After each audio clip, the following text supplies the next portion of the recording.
अंकिता, आप क्या तस्वीरें हमें दिखाने वाली हैं?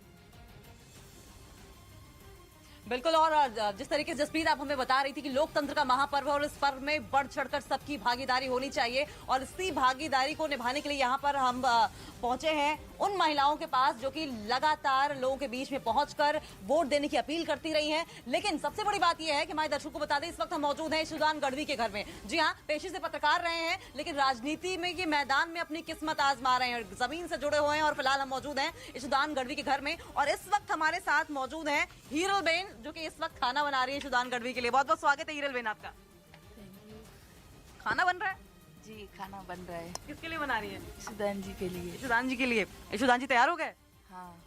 तो कैसे हीरल बेन ये कैसे हो गया कि मतलब आप इतनी सिंपल सी हैं और आपने उनको राजनीति में आने दिया? लोगों के लिए अच्छा काम करना है, लोगों के जो भी उसको। ये सिर्फ एक छोटे से बेडरूम से मशरूम की खेती करके महीने का 50,000 कमा रही हैं। मशरूम खेती सीखनी है तो फ्रीडम ऐप को अभी डाउनलोड कीजिए। जरूरत है वो उस पे उम्मीद पे खरा उतरेंगे। लेकिन वो तो पहले ही जनता के मुद्दे उठा रहे थे जब पत्रकार थे। तो खुश थे आप जब वो राजनीति में आए?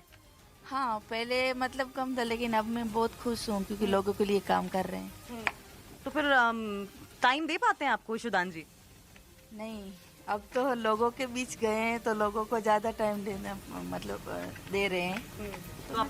तो आप नाराज नहीं होती उनसे कि टाइम नहीं देते? बिल्कुल नहीं। बिल्कुल अंकिता, लौटेंगे तो बड़े प्यार से ये यहाँ पर खाना बना रही है और देखिए यही खूबसूरती भी है कि जो हमारी परंपराएं हैं उनसे लोग जुड़े रहते हैं। इस बीच हमने आपको बताया कि नरेंद्र मोदी ने क्या ट्वीट किया। पीएम नरेंद्र मोदी ने लोगों से अपील की है। इसके अलावा गृह मंत्री अमित शाह ने भी ट्वीट किया है और लोगों से अपील की है कि वो ज्यादा से ज्यादा तादाद में वोटिंग करें क्योंकि आज पहले चरण का मतदान है। 8 बजे से वोटिंग की प्रक्रिया शुरू होनी है। और ट्वीट अमित शाह की तरफ से क्या किया गया है ये हम आपको बताते हैं। पिछले 2 दशकों में गुजरात विकास और शांति का पर्याय बना है जिस पर हर भारतीय को गर्व है, लेकिन ये गुजरात वासियों द्वारा चुनी मजबूत सरकार के कारण संभव हो पाया। मैं प्रथम चरण के मतदाताओं से अपील करता हूं कि इस विकास यात्रा को जारी रखने के लिए अभूतपूर्व उत्साह और संख्या में मतदान करें और ये बहुत जरूरी भी हो जाता है क्योंकि जितनी संख्या में लोग पहुंचते हैं वो जरूरी है। अरुण के पास चलते हैं। अरुण, यहाँ पर अपील तो लगातार की जा रही है, आप इस वक्त क्या तस्वीरें हमें दिखाने वाले हैं?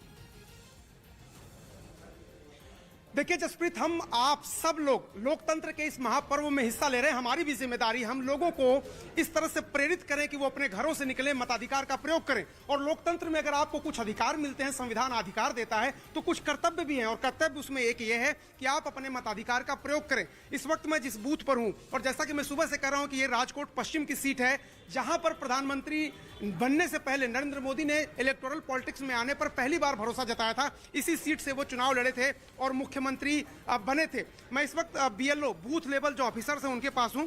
ये आप लोग जो लिस्ट है ये लेके बैठे हैं। अगर किसी के पास उसका कार्ड नहीं है या पर्ची नहीं है तो क्या वो यहाँ आके वोट दे सकता है? नहीं, हम सहायता करते हैं कि उसका लिस्ट इस यादी में है या नहीं। अच्छा, तो आप तफ्तीश करते हैं कि भाई आप मिलान करते हैं कि आप जो नाम लेके आ रहे हो यहाँ है कि नहीं, कोई फर्जी वोटर तो अंदर नहीं जाए? नहीं, वो सही ऐसा ही।